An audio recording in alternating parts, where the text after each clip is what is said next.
오늘 저는 읽으신 본문의 말씀을 가지고 산재물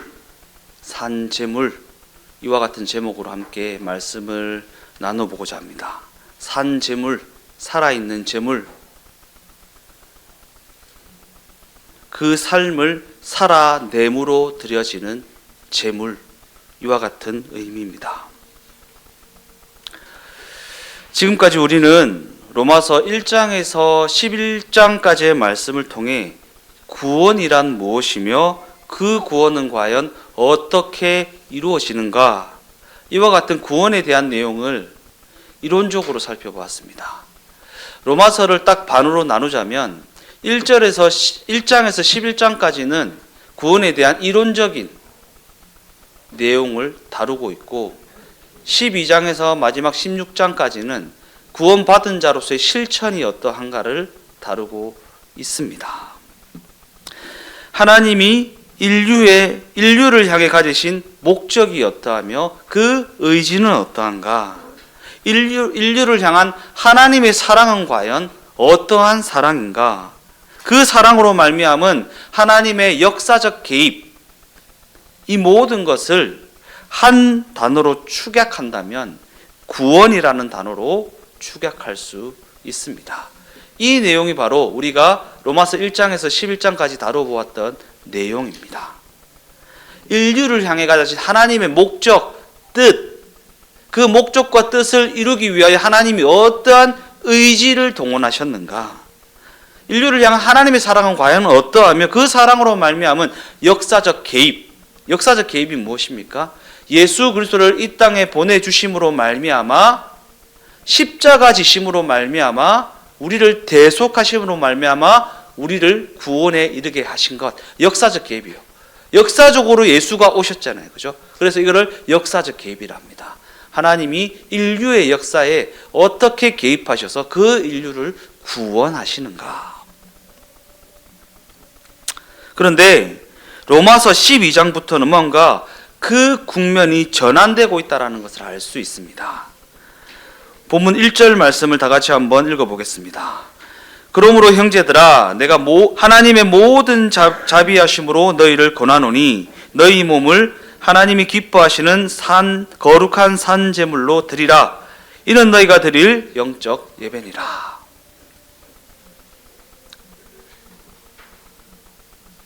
이처럼 로마서 12장부터는 구원이라는 것을 새로운 국면에서 이야기하고 있다라는 사실입니다. 즉, 이제는 구원받은 자답게 그에 합당한 삶을 살아내라는 관점에서 구원을 이야기하고 있습니다. 그전에는 구원이 어떻게 이루어지는가, 이 부분을 다뤘다면 이제는 구원받은 자로서 어떻게 합당한 삶을 살아내야 하는가라는 이야기를 하고 있다라는 것입니다. 그러한 관점에서 우리가 로마서 12장으로 넘어가기 전에 염두에 두어야 할 부분이 있습니다. 로마서 12장으로 넘어가기 전에 염두에 두어야 할 부분, 이는 로마서 1장에서 11장까지 다루어 보았던 그 구원에 대한 이야기가 이제부터 살펴볼 로마서 12장 이하의 말씀과 어떻게 연결되고 있는가, 즉 본문을 살펴보기에 앞서 우리가 염두에 두어야 할 부분은 지금까지 살펴보았던 구원에 대한 이야기가 앞으로 다루어질 신앙 덕목들을 실천해야만 하는 것으로 여기게서는 안 된다라는 것입니다.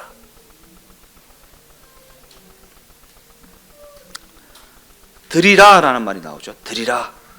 거룩한 산제물로 드리라라는 이 신앙적 덕목들을 실천해야만 하는 것으로 여기게 만들어서는 안 된다. 구원받으려면 거룩한 산제물 드려야 한다라는 식의 이해로 넘어가서는 안 된다라는 거예요. 이 구원받으려면 이렇게 해야 된다, 저렇게 해야 된다. 왜냐하면 우리가 로마서 1장부터 11장까지 다루어봤던 내용은 너가 그렇게 해서 구원받은 거야가 아니잖아요, 그죠? 네가 그럼에도 불구하고 하나님이 구원해 주셨어라는 거잖아요. 그러니까 이런 이제 실천적 덕목들이 나오니까 구원받으려면 이것도 실천해야 되고 저것도 실천해야 되는 건가? 아니요. 그런 이해로 넘어가면 안 된다라는 사실을 염두에 두고 로마서 12장으로 넘어가야 한다라는 것입니다. 왜냐하면 오히려 지금까지 살펴보았던 구원에 대한 이야기는 그 신앙 덕목들을 실천할 기회를 제공하고 있다라는 관점으로 바라봐야 한다는 것입니다. 이렇게 하면 구원해 줄 게가 아니고 구원해 주신 것은 그러한 신앙 덕목들을 붙들고 살아갈 수 있는 기회를 제공하는 것이다라는 것입니다. 그리고 앞으로 살펴볼 권면의 내용을 강요나 의무로 이해하느냐, 반대로 열린 기회로 이해하느냐에 따라서 그 신앙 수준은 완전히 달라지기 때문입니다.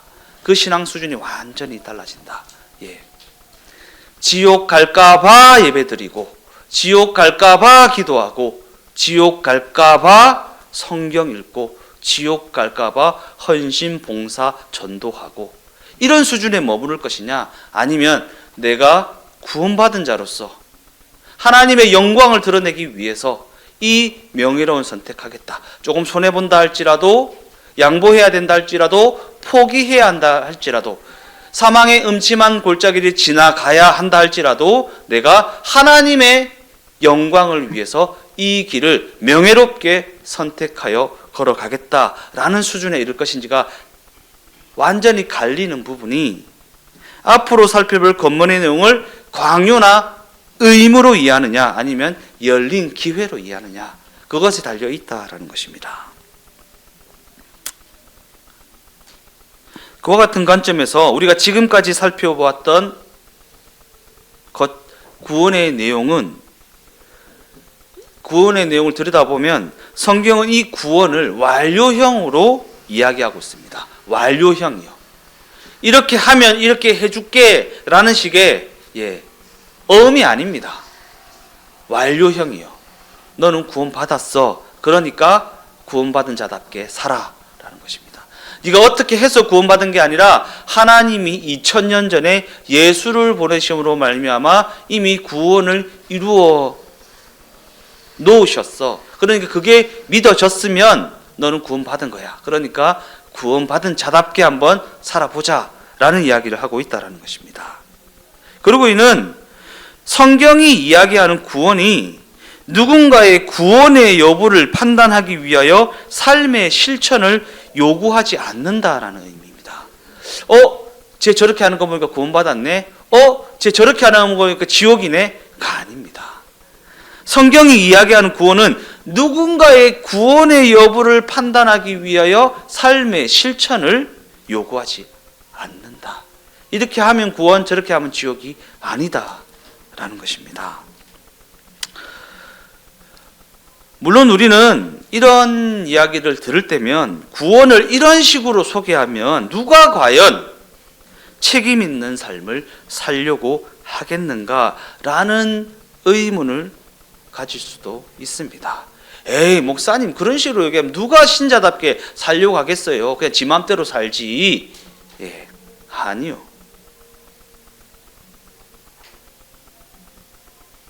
성경은 구원을 이야기할 때에 구원 받은 자로서 주어진 그 현실을 얼마나 명예롭게 살아낼 것인가로 연결하는지, 아니면 이미 구원을 얻었으니 이제 그냥 내 멋대로 한번 살아보자 라는 것으로 연결할 것인지를 묻고 있는 것입니다.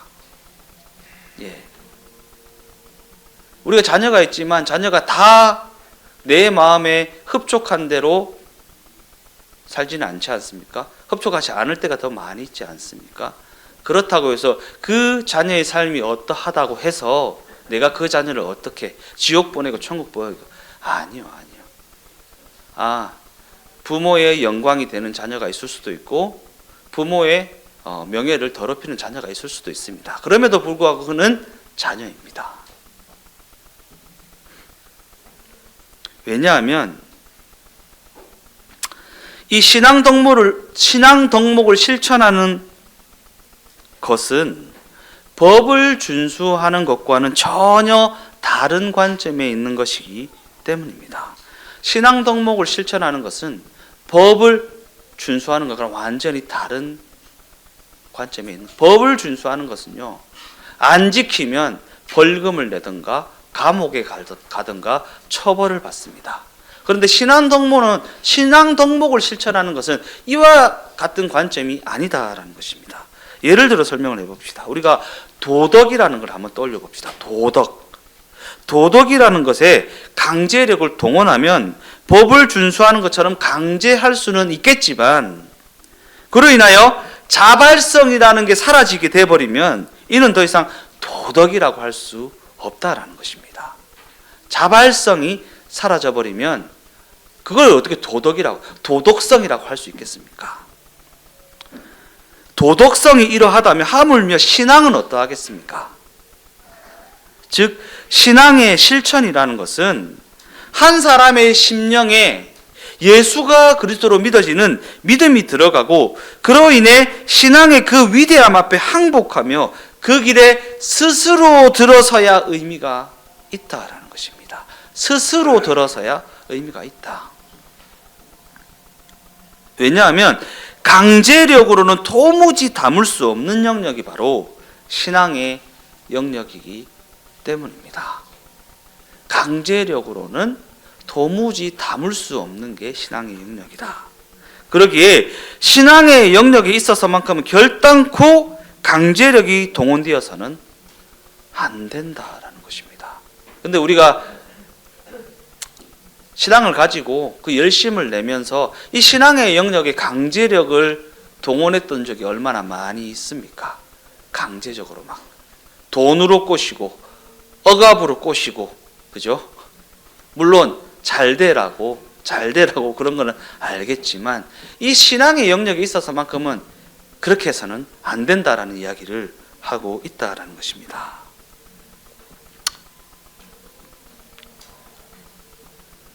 우리가 기대야 할 것, 우리가 믿어야 할 것은 복음의 위대함입니다. 복음의 위대함. 복음은 우리의 이해로는 따라갈 수조차 없는 하나님의 위대하심을 담고 있는 것이기 때문입니다.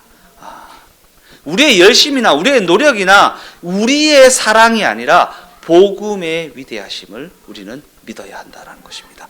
내가 내 사랑을 가지고 내 열심을 가지고 열심히 전도하고 내 자녀들에게 어떻게 해서든 성전에 앉혀보려고 막 기를 쓰고 애를 쓰고가 아니라 하나님이 살아계시며 하나님이 주신 이 복음은 위대하다라는 것을 붙잡아야 한다라는 것입니다.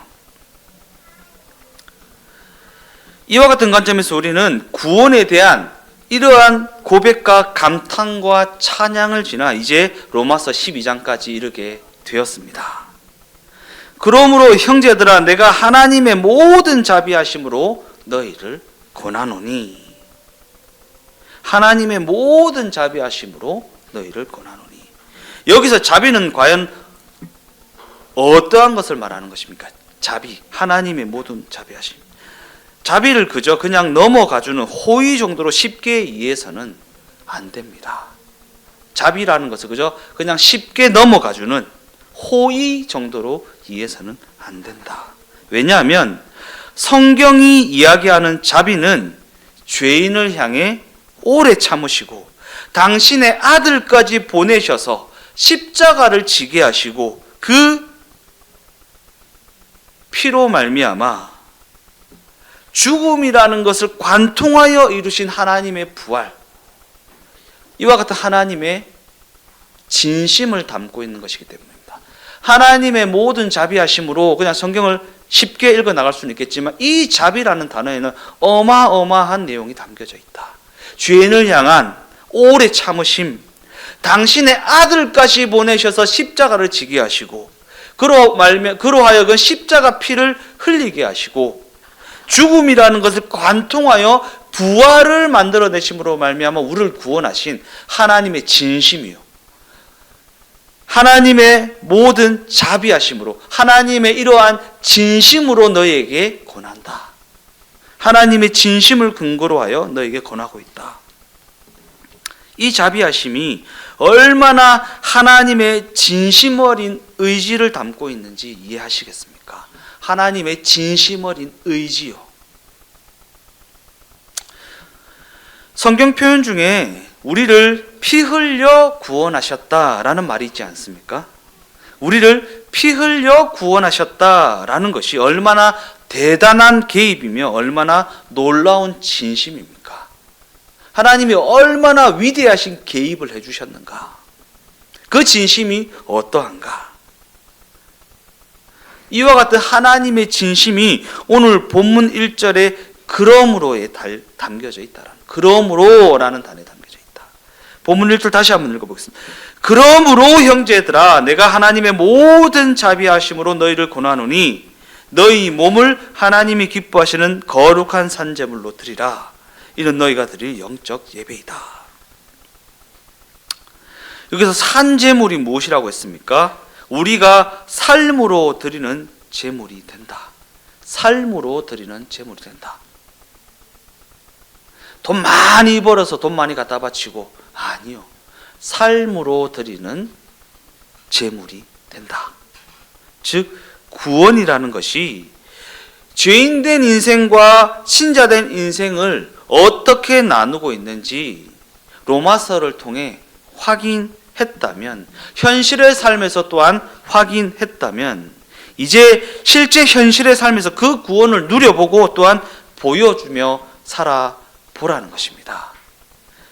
그 구원을 현실의 삶에서 누려보고 또한 보여주라. 어떻게 하면 이 구원을 현실의 삶에서 누릴 수 있으며 보여줄 수 있는가? 막 돈 많이 벌어서 막 좋은 집에 살고 좋은 차 타고 다니고 막 떵떵거리면서 봐봐, 내 구원받아서 이렇게 잘 살아, 이렇게 하면 구원을 보여주는 겁니까? 아니요. 이는 이렇게 사는 것은 옳고 저렇게 사는 것은 그르다라는 식으로 비교한 어떠한 도덕적 판단이 아니라 복음의 내용을 자신의 현실에 구체적으로 담아내는 그 명예로운 길을 실제로 걸어냄으로 말미암아 하나님의 영광을 드러내라는 권면입니다. 복음의 내용을 자신의 현실에 구체적으로 담아내는 명예로운 길을 실제 걸어냄으로 말미암아 하나님의 영광을 드러내라. 즉 이는 안 하면 가만두지 않겠다라고 강요하는 것이 아닙니다. 안 하면 지옥 간다 라는 식의 협박이 아닙니다. 네가 그렇게 비참하게 사는 것은 기도 안 해서 그래 라는 식으로 협박을 하라는 게 아니라는 것입니다. 그럼에도 우리는 이를 가지고 타인을 강제하는 수단으로 삼았던 적이 얼마나 많이 있습니까? 봐봐라, 니 사고 났지, 니 지난주에 주일 예배에 빠져서 그런 거야, 뭐 이런 식으로 말입니다. 물론 우리가 누군가에게 예수 믿는 사람이 그렇게 살아서 되겠어? 라는 식으로 꾸중을 해야 할 때도 물론 있습니다. 그러나 그렇게 꾸중을 할 그 순간에도 이것이 마치 신앙의 유일한 잣대이고 유일한 동기인 양 강요를 해서는 안 된다라는 것입니다. 이 세상이 얼마나 거짓되며 우리 인생이라는 것이 얼마나 헛된 것인지를 적나라하게 확인하게 된 사람은 이와 같은 것을 가지고 타인을 강제하려 하지 않습니다. 야, 저 사람 세상적으로 굉장한 부를 가졌네. 야, 저 장로님 세상적으로 진짜 엄청난 부를 가졌네. 하나님 앞에 얼마나 헌신을 많이 했으면 하나님이 저런 복을 주셨을꼬. 아니에요. 이런 이해는 진짜 하나님을 모독하는 것입니다. 이 세상이 얼마나 거짓된가. 우리 인생이라는 것이 많이 가졌든 적게 가졌든 잘 나가든 못 나가든 얼마나 헛된 것인가. 이것을 적나라하게 확인하게 된 사람은 그 삶을 구원의 영광 가운데 살아간다는 것을 어떠한 신앙의 보상이나 어떠한 자기 증명으로 여기는 것이 아니라 명예로울 수 있는 기회로 여기게 된다라는 것입니다. 그 삶을 구원의 영광 가운데 살아간다라는 것을 어떠한 신앙의 보상이요. 하나님이 내가 이렇게 하나님 앞에 헌신 봉사하고 이렇게 기도하는데 하나님 이러이러한 보상은 주셔야 하는 것 아닙니까? 라는 식으로 하나님 내가 하나님 앞에 이렇게 철두철미하게 신앙생활 하는데 적어도 내 체면은 살려주셔야 하는 거 아닙니까? 라는 식의 자기 증명이 아니라 구원받은 자로서 명예로운 선택을 할 수 있는 기회가 우리 앞에 놓여져 있다라는 이해를 가져야 한다라는 것입니다. 그리고 성경은 여기서 이와 같은 의미에서 너희 몸을 하나님이 기뻐하시는 거룩한 산제물로 드리라. 거룩한 산제물로 드리면 구원해 줄게, 문제 해결해 줄게, 응답해 줄게가 아니라 너 구원받았으니까 너희 몸을 하나님 기뻐하시는 거룩한 산제물로 드리라. 이렇게 이야기하고 있다라는 것입니다. 산제물이라는 것은 삶으로 드리는 제물을 의미한다고는 했지만 그럼에도 이는 기독교인이 되려면 반드시 바쳐야 하는 어떠한 희생이나 어떠한 헌신이나 어떠한 책임이라고 이야기하고 있는 것이 아니다라는 것입니다.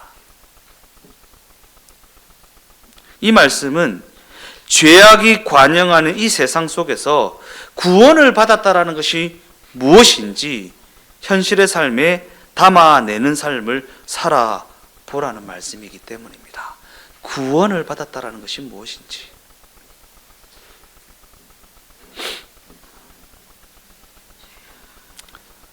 예를 들어 도둑질을 안 하는 것은 그것 자체로 명예로움 아닙니까? 도둑질을 안 하는 것, 거짓말을 안 하는 것, 그것 자체로 명예입니다. 도둑질을 왜 하게 되는 것입니까? 도둑질이라는 것은 어쩔 수 없는 상황에 내몰렸을 때 어쩔 수 없이 하게 되는 것입니다. 어쩔 수 없이. 즉 도둑질은 그 방법 말고는 할 수 있는 게 없어서 하게 되는 것 아니겠습니까? 실력이 있으면 도둑질을 할 이유가 없습니다. 훔치지 않아도 될 만한 실력이 있는 사람은 굳이 도둑질이라는 방법을 쓰지 않는다라는 것입니다. 왜 그렇습니까? 도둑질이라는 방법은 그리 유쾌한 방법이 아니잖아요. 그죠? 누구를 속여먹고 등쳐먹고 도둑질 해먹는 것은 그리 유쾌한 방법이 아니잖아요. 명예롭지가 않지 않습니까?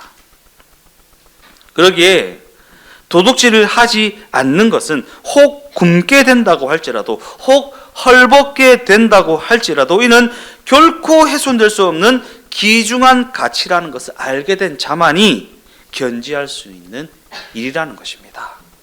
이런 게 없으면 그냥 세상은 다 하잖아요. 세상은 다 하잖아요. 돈 되는 거 다 하잖아요. 그죠? 내한테 이득되는 거 다 하잖아요. 예. 도둑질을 하지 않을 수 있는 여유. 속이지 않을 수 있는 여유, 거짓말을 하지 않을 수 있는 여유가 우리에게 있어야 됩니다. 그 여유가 어디에서 나오는 것입니까? 내 잔고에 돈이 많으면 도둑질 안 할 수 있는 것입니까? 돈 많은 사람이 더 많이 하더라고요. 그죠? 돈 많은 사람이 더 많이 하더라고요. 그 여유는요, 구원받았다는 것에서 나오는 겁니다. 구원받았다는 것에서 나오는 것입니다. 본문을 보면 산제물로 살아가는 삶과 대조를 이루고 있는 것은 2절의 이 세대입니다. 이 세대. 그러기에 산제물이 되어 살아가는 삶은 이 세대를 본받지 않고 하나님의 뜻을 분별하여 그 뜻에 걸음을 맞추어 나가는 명예로운 삶으로 이어질 수밖에 없는 것입니다. 거룩한 산제물이 되는 삶은 거룩한 산제물로 내가 드려서 다른 어떤 것을 정산받는 것이 아닙니다. 이 세대를 손해본다 할지라도 이 세대를 본받지 않고 하나님이 기뻐하신 것이 무엇인지를 분별하여서 그 뜻에 내 걸음을 맞추어 나가는 것. 혹 사망의 음침한 골짜기를 지나야 한다 할지라도 내가 재정적으로 손해를 본다고 할지라도, 내가 원하는 것을 갖지 못한다 할지라도 이 세대를 본받지 않고 하나님의 뜻을 분별하여 그 뜻에 내 걸음을 맞추어 나가는 명예로운 선택을 할 수 있는 존재, 그 존재가 바로 신자입니다. 그러한 관점에서 성경은 우리가 이 세상의 위협과 유혹이 무엇인지 알고 있어야 한다고 말하고 있는 것입니다. 이 세상의 위협과 유혹이 무엇이냐? 왜냐하면 우리는 이 세대를 본받지 않고 하나님의 뜻을 분별하여 그 뜻에 걸음을 맞추어 나가는 삶을 통해 이 세상과 구별되어야 하는 자들이기 때문입니다. 그렇다면 기독교 신앙을 가진 자들의 그 구별됨은 무엇인가? 예수가 그리스도로 믿어졌다는 그 사실로 인하여 자비라는 것, 용서라는 것, 희생이라는 것을 감당하는 자리까지 나아갈 수 있다라는 사실 아니겠습니까? 그리고 이 모든 것은 그것을 감당할 수 있도록 은혜를 베풀어 주신 하나님을 향한 감사로 이어질 뿐이지, 이것을 그냥 이해관계로 연결시켜서는 안 됩니다. 이해관계로요. 하나님, 내가 이렇게 참았습니다. 하나님, 요 정도 보상을 해주셔야 하는 거 아닙니까? 라는 식으로 연결시키시면 안 됩니다. 그리고 정죄의 차원에서도 안 됩니다. 야, 내가 이렇게 참아줬는데 네가 그렇게 한다고 이 지옥 갈, 뭐 이렇게 해서는 안 됩니다. 안 됩니다. 그리고 이것을 가지고 뭔가 상대적 우위를 점하려고 해서도 안 됩니다.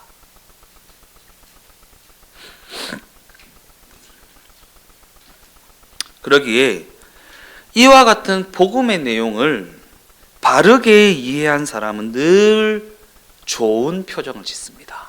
좋은 표정, 여유 있는 표정이요.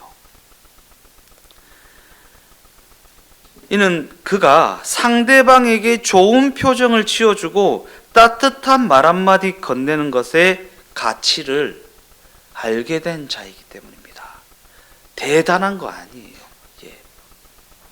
좋은 표정을 지어주고 말 한마디를 건네더라도 따뜻하고 그를 존중하는 말을 해주는 것, 그게 진짜 중요하다라는 것입니다. 누구한테요? 내하고 가장 가까운 사람한테요. 내하고 가장 가까운 사람이요. 내 아내, 내 자녀, 내 부모, 그들에게요. 근데 그들에게 사랑이라는 미명하에 독서를 품어놓을 때가 얼마나 많이 있었습니다. 저도 성격이 아주 더럽고 급하고 정말 창피할 만큼, 그래서 어떨 때 한 번씩 딱 날카롭게 나갈 때가 있어요. 그러면 그걸 가지고 얼마나 후회하는지요. 내 실력이 또 이것밖에 안 되는구나. 이렇게 말해줬으면 더 좋았을 텐데. 우리는 이와 같이 사소한 것들을, 이와 같은 것들을 너무나도 사소하게 여기는 경우가 많이 있고, 그로 인해 이 사소한 일이 가져오는 엄청난 가치를 놓치고 살아갈 때가 얼마나 많이 있습니까? 예수 믿는 자로서요, 뭐 대단한, 예전에 빨간 가방 메고 뭐 대단하게 막 이 집 저 집 들르면서 그런 전도하고 뭐 이런 게 아니라 내 옆에 있는 내 아내, 내 남편, 내 자녀, 내 부모에게 말 한마디를 하더라도 따뜻하게 배려 있게 하고, 제가 성격이 날카롭고 성격이 급하고 모나고 이래서 하나님이 딸을 3명이나 주셨나 봐요. 딸을 3명이나 주셨나 봐요. 아시겠지만 딸들은 유리장과 같습니다. 언제 어떻게 깨질지 알 수 없는 자들이에요. 그러니까 그냥 위에서 그냥 한마디 했을 뿐인데 그게 상처가 되고 할 때가 얼마나 많이 있습니까? 그래서 딸을 3이나 줬나 봅니다.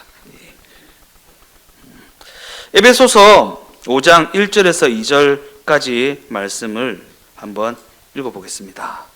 그러므로 사랑받는 자녀같이 너희는 하나님을 본받는 자가 되고 그리스도께서 너희를 사랑하신 것 같이 너희도 사랑 가운데 행하라. 그는 우리를 위하여 자신을 버리사 향기로운 제물과 희생제물로 하나님께 드리셨느니라.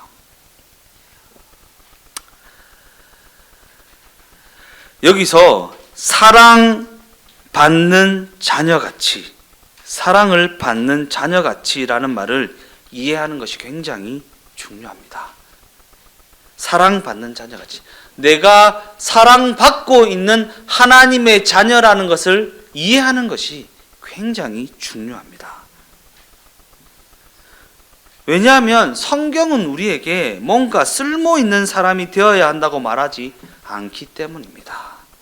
쓸모 있는 사람이 되어야 한다고 말하고 있지 않습니다. 하나님의 사랑을 받는 자녀와 같이 그 사랑을 누리는 자들이 되어야 한다라고 말합니다. 그런데 우리는 그저 문제에만 집착하고 그 문제가 왜 이렇게 해결이 안 되냐고 불평만을 쏟아 놓습니다.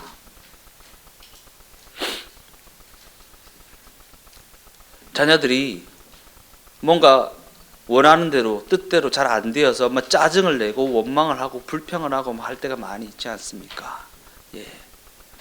그때 부모는 한결같이 내가 너를 사랑한다라고 얘기합니다. 이렇게 해결해 줄게 저렇게 해결해 줄게 보다 괜찮다, 엄마가 사랑하잖아, 아빠가 사랑하잖아. 과연 우리는 하나님 앞에 무엇을 해결해 달라고 그렇게 불평을 늘어놓고 있는 것입니까?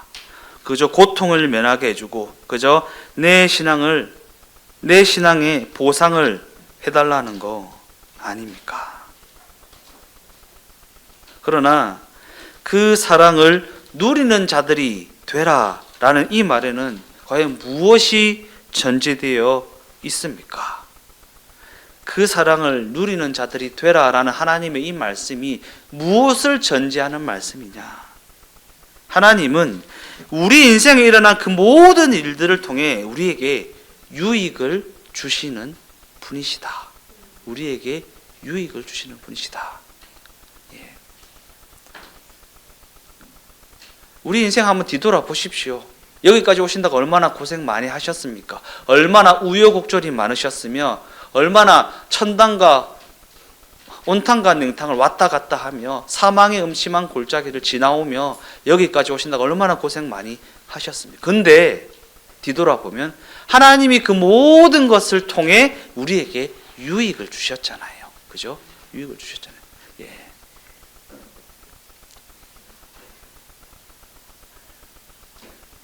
우리가 가을 나들이 다니면서 이렇게 이런저런 대화 나누고 내가 어떻게 살아왔는지 이야기하고 내가 어떻게 힘든 과정을 지나왔으며 지금에 이렇게 됐는지를 나눌 때에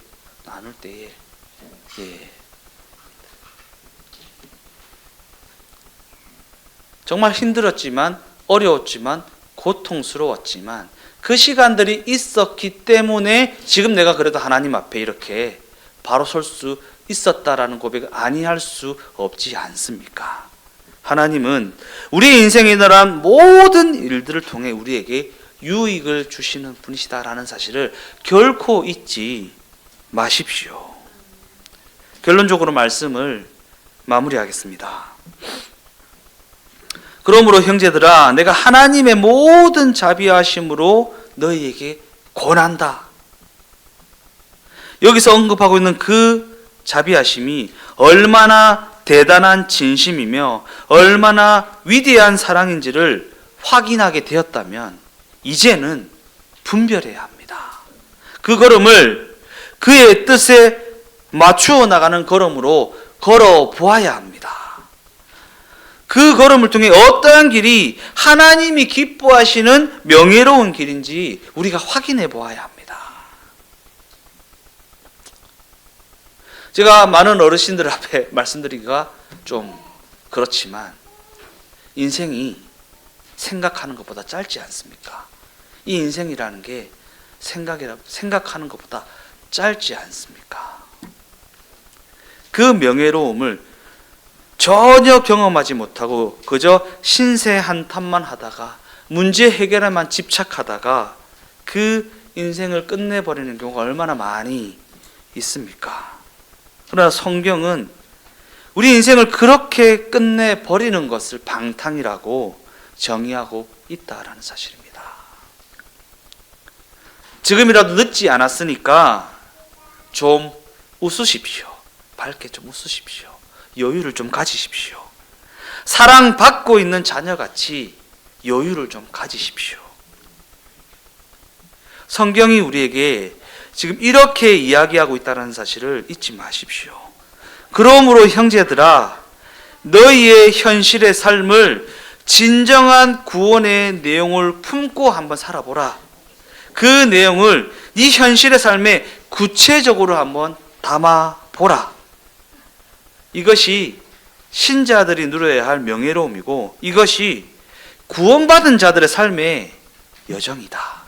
이렇게 우리에게 이야기하고 있다라는 것입니다.